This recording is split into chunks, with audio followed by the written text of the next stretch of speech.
You don't even commit to the halls push here. Yeah. Yeah, okay. The thing with this fake pressure is you can't keep doing fake pressure every round, because it's kind of like the boy who cried wolf. Have you heard of the concept of the boy who cried wolf? So there was this boy, and he was a shepherd. He was a shepherd boy. And one night, as a prank, he decided to go to the village and say that there's a wolf going in and eating all the sheep. So all of the townspeople in the town, they grab their pitchforks and torches and they're ready to go and fight this pack of wolves. But they notice there's no wolf, not a single sign of it. The boy lied. He goes off, he laughs his head off. And he's like, the next day, he's kind of like, you know what?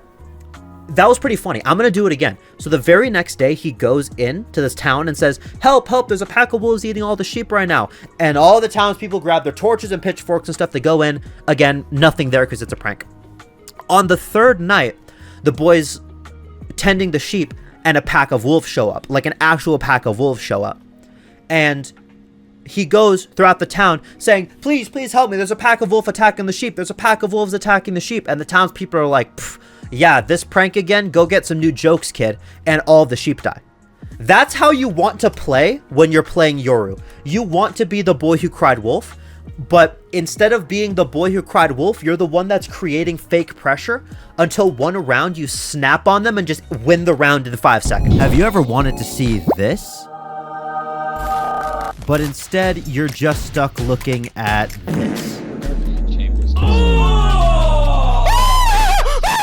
Hi, my name is Berate. I'm a Radiant coach, and if you want to get coached absolutely free of charge, join my Discord server, read the VOD submission rules, submit a VOD for me to review, and I will get to it as soon as I can and turn it into a video giving you detailed notes along the way. Enjoy the video. But you don't know when it's good to stop? You always want them to be scared of halls. So sort of the breeze minigame on attack is you want them to always be scared of halls without actually taking halls every round. So a strategy that I've said before on stream, and this is free for all of you, if you're running a double controller comp, say you have a Viper with the wall here, but then you have like a Clove or something, right? I would always ask my Clove to smoke deep halls. And the reason why I ask my Clove to smoke deep halls is simply because the fact that it makes them scared. They're either going to have to risk swinging out of the smoke to clear it and get domed by like a Marshal, an Operator, or like someone with good cross replacement with a Vandal. Or, alternatively, they're going to have to use some kind of utility to clear it, which is going to like make them, you know, not have utility for retake. Or it's also going to just have someone sit right here waiting for someone to actually push out of halls and take that control. Which means their site defense is weakening. So by making them scared of halls, there's like only upsides to making them scared of halls. And since you're playing Yoru, Yoru's the perfect agent to make them scared of halls. So there's no real point in not putting something in halls, because you always want them to be scared of it. There's no scenario where you wouldn't want them to be scared of halls. You're minimizing risk while maximizing reward. And at this point, you're going into all the what ifs of like, oh, what if this happens? Yes, there's always the what ifs if those happens, but every scenario does have a counter to it. Like the direct counter to this like halls aggression is having an Operator posted up right here holding this line. Not much you can do. The counter to the Operator is having a smoke early on. The counter to having a smoke early on is having your agent with a get out of jail free card push past the smoke with the same Operator and pushing back. The counter to pushing past the smoke with the person right here with the get out of jail free card is to use a piece of flashing utility or CC to hold them off. The counter to having the CC flash utility is to have multiple people going out. Like, see, there's counters and counters and counters and counters to every strategy, but chances are in your ranked games, no one's going to be thinking that far ahead and that quickly. So yes, it's good to think of these things and to have these in your head, but just know that nothing is completely like uncounterable. This is just something that Ty told me, is when you're playing Yoru, you should always have your TP set up to go somewhere. Like, unless you have a plan with this specific TP and why you're holding it, there's no point in holding it in your inventory. What I would have done here is I probably would have, as soon as I like come out of my TP, I would have instantly just thrown it over to help my guys on site over here so I could continue to pressure A with Reyna. With Yoru, you always want to have your TP set up somewhere. It doesn't matter where it is, just have it somewhere. Because at the very least, it's a get out of jail free card. If it's just sitting in your inventory for any length of time, it's just not really a good idea. And we'll see how long it takes for you to actually throw it and you sort of just throw it somewhere on site here. But your spike is like all the way on the other half of the map. So this TP is like sort of useless in my opinion, just because the fact that what value are you going to get out of this except for a get out of jail free card? But you'll get much more value if when you're back here, you send a TP over to go help your team. Because say they're getting peeked from mid, and by this question mark right here, they are getting peeked from mid. You can just 3v1 the mid guy while still having pressure with the Reyna. And at any point, you could go back to your team. This is why Yoru is so broken, is because of the TP. You always want to have your teleport somewhere at all times. You should never just have it sitting in your inventory. Like if I go, if I pull up like a hecking Eggster VOD, right? If I pull up an Eggster VOD right now, it doesn't really matter which map. I want you to notice when he throws his TPs and where he throws his TPs, right? So notice he always has the TPs going somewhere, right? So I think he dies off the bat here. He does off the bat. Okay. Let me skip to a round where he actually like lives. Okay, hold up. Okay, this is a good round. This is a good round. So he throws his TP at the very start of the round, and then boom, the second that he uses his TP, he's immediately throwing another one somewhere else. Somewhere far away or of positional value.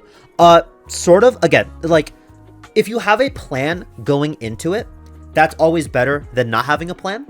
But you don't need a plan with Yoru's TP. That's the thing. You just need it to be somewhere, right?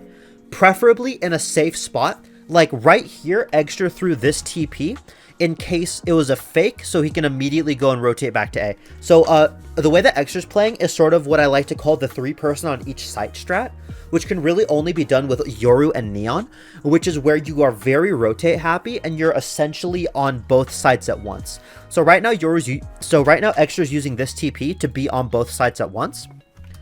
But there's a plethora of different things. He could throw a TP to go into ramp, into a corner, so he could play it like a late pinch with his team. He could throw the TP into their spawn to do like a spawn pinch. He could throw the TP back on site and then manually rotate over to the other site so that in case he needs to be here, he's on site ready to play like a crossfire with his team. Like there's a plethora of things you can do and all of them have value. Like notice not a single spot where you've thrown your Yoru TP is bad. Like yes, there's timing to it and you could TP into someone holding your teleport. That's obviously bad.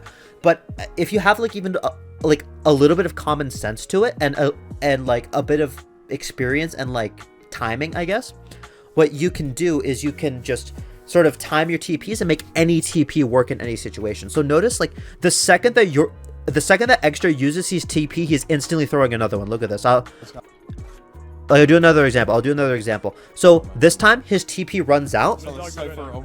He's actively taking a fight here, swinging off of Raze's contacts. But the second that he knows that he's safe, instantly throwing another TP someplace.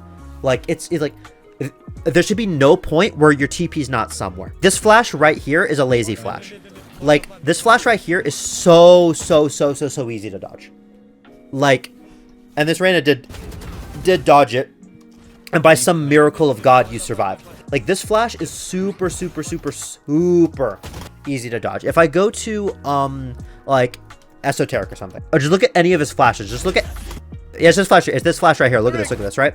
Notice how all of his flashes are like perfect. Like he never throws a lazy flash. He's always throwing a flash that he can like that is undodgeable. And of course Eso is just cracked at the game. Like look at his aim. But even if his aim wasn't cracked out of his mind, he still gets both the kills here because he's making all of his flashes undodgeable. And that's the thing that you need to understand with Yoru is if your flash can be dodged, especially in this like high elo, it will get dodged. So like I get the idea of thinking of high flashing on the wall or a one-way, I guess, but you don't even need to do that. You just need to like consciously think about your flashes before you flash. Can this flash get dodged? And this flash absolutely is so easy to dodge because this blue like line is on their screen for so long.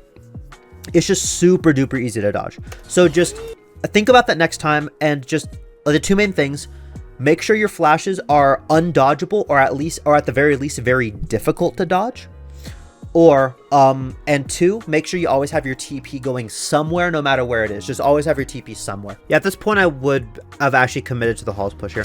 The reason why you'd want to commit to the halls push here is at this point, you've done this play every single round.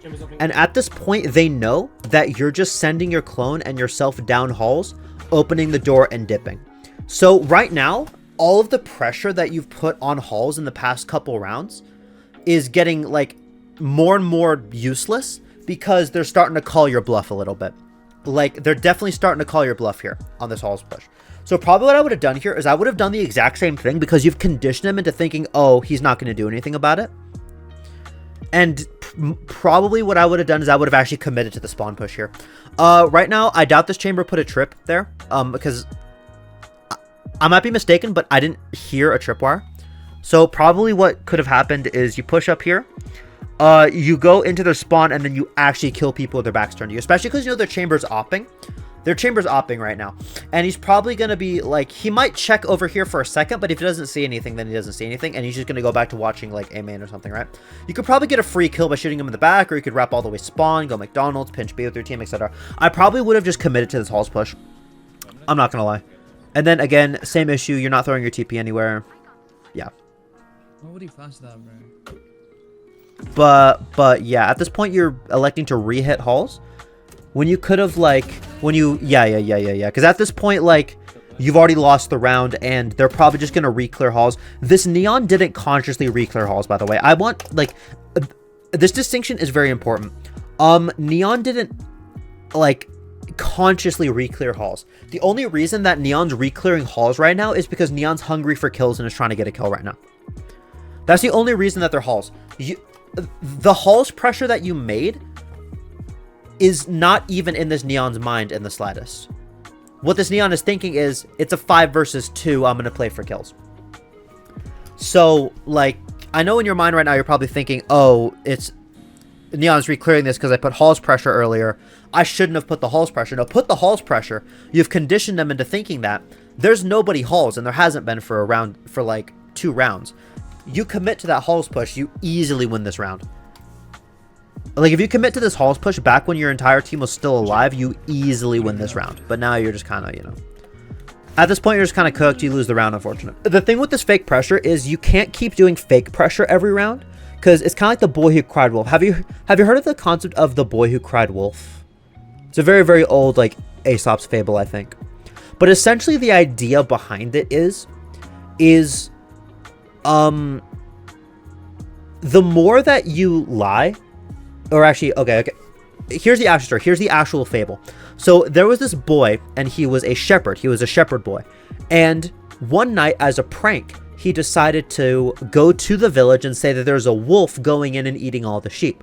So all of the townspeople in the town, they grab their pitchforks and torches, and they're ready to go and fight this pack of wolves. But they notice there's no wolf, not a single sign of it. The boy lied. He goes off, he laughs his head off. And he's like, the next day, he's kind of like, you know what? That was pretty funny. I'm going to do it again. So the very next day, he goes into this town and says, help, help, there's a pack of wolves eating all the sheep right now. And all the townspeople grab their torches and pitchforks and stuff to go in. Again, nothing there because it's a prank. On the 3rd night, the boys tending the sheep and a pack of wolves show up. Like an actual pack of wolves show up. And he goes throughout the town saying, please, please help me. There's a pack of wolves attacking the sheep. There's a pack of wolves attacking the sheep. And the townspeople are like, pfft. Yeah, this prank again, go get some new jokes, kid, and all the sheep die. That's how you want to play when you're playing Yoru. You want to be the boy who cried wolf, but instead of being the boy who cried wolf, you're the one that's creating fake pressure until one round you snap on them and just win the round in 5 seconds. So at this point, you've already conditioned them into thinking, oh, this halls pressure means nothing. We're not going to grab our pitchforks and fight the sheep right now.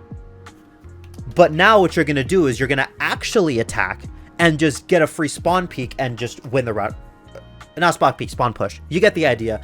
You want to be the boy who cried wolf. You want to be the wolf in this. You want to be the boy who cried wolf and the wolf at the same time. So, yeah, that's what you want to be when you're playing Yoru on this map. And I think that that's your main problem on attack right now. Is you're creating a lot of fake pressure, but you're not actually doing anything off of it. And I think that that's your main problem. I'm going to skip to defense right now just because defense with Yoru is a little bit more simple than attack. But on attack, you definitely want to be using this concept of the boy who cried wolf. You want to absolutely be just spamming fake pressure until one day you actually do it and snap on them. Always get your flashes over your TPs when you can. Your flash is way more important than your TP. If you can sell one of your TPs and buy a flash instead, or sell your clone and get a flash instead, always do that. Your flash is way more important than your teleports. Just, your flash is infinitely more important than your teleports. Especially since you're using an early flash right here. Like, especially since you're using a super early flash right here. Do that. You won't have that flash later in the round if you want to do any outplays. So, yeah. Yeah. So, again, I would definitely say to throw to buy 2 flashes instead of 2 teleports, if at all possible. You always see Extra gain TPs over flashes. That's because Exter is rank 1 Radiant, and he can do whatever he wants, no matter how suboptimal it is. When you're watching pro players or high Radiants play the character, a very like common issue I see when people are studying professional VODs is they'll see a pro player do something in their game and it'll work, and then they'll try it in their games and they'll get absolutely crapped on because the pro player did the suboptimal thing, because their mechanics and because they're a professional or a high Radiant player, it works out for them. So the reason that Extra buys a lot of teleports is probably just because he likes to jump around the map a lot, but it's not really for any competitive advantage. It's mainly just for fun. Extra is so good to the point where he could probably have fun and play with his hands reversed upside down, and he'd probably clap high Radiant still. Extra's just that good. So when you're watching these Extra VODs, you really need to make the distinction of, okay, why did he do that? And if you can't think of any reason why he would do that, or there's no like direct like advantage to doing it, so say he did this so that he could get this advantage in this fight, that is good. If there's no apparent advantage, there's probably not any advantage to it. So like the thing with Extra where he's always throwing his TPs everywhere, there's a direct advantage to that, which I explained. But him buying TPs over flashes, there's no direct advantage to that whatsoever, except for just jumping around and having fun. Correlation, you see outplay potential? Yeah, but like still, outplay potential is situational. Flashes are ubiquitous. The chances that you're gonna put a TP in a spot where you can perfectly outplay someone is exponentially less than if you have a flash, which can be used in any scenario to give you an advantage in a fight. And not just like a TP gives you an indirect advantage by giving like outplay potential and just like sort of playing mind games with them. A flash gives you a direct advantage. They're full blind, you swing and they die. It's a straight 1-to-1 advantage. You do A, B happens. And that's what you really want to be going for in your games. And that's like sort of like the whole min-max game theory thing, is you're minimizing your risk, which is buying a flash so that they can't shoot back when they're full blind, maximizing the reward by getting a free kill, getting impact kills and winning the round. So it's minimizing the risk, maximizing the output. If you are on an eco round and you actually do elect to like get a marshal or a weapon with a bit of range on it, I actually like to do this play, and it's like this. I stole this straight from a game between NRG and Gentlemates. So this was a game between NRG and Gentlemates, and essentially here's how it went down.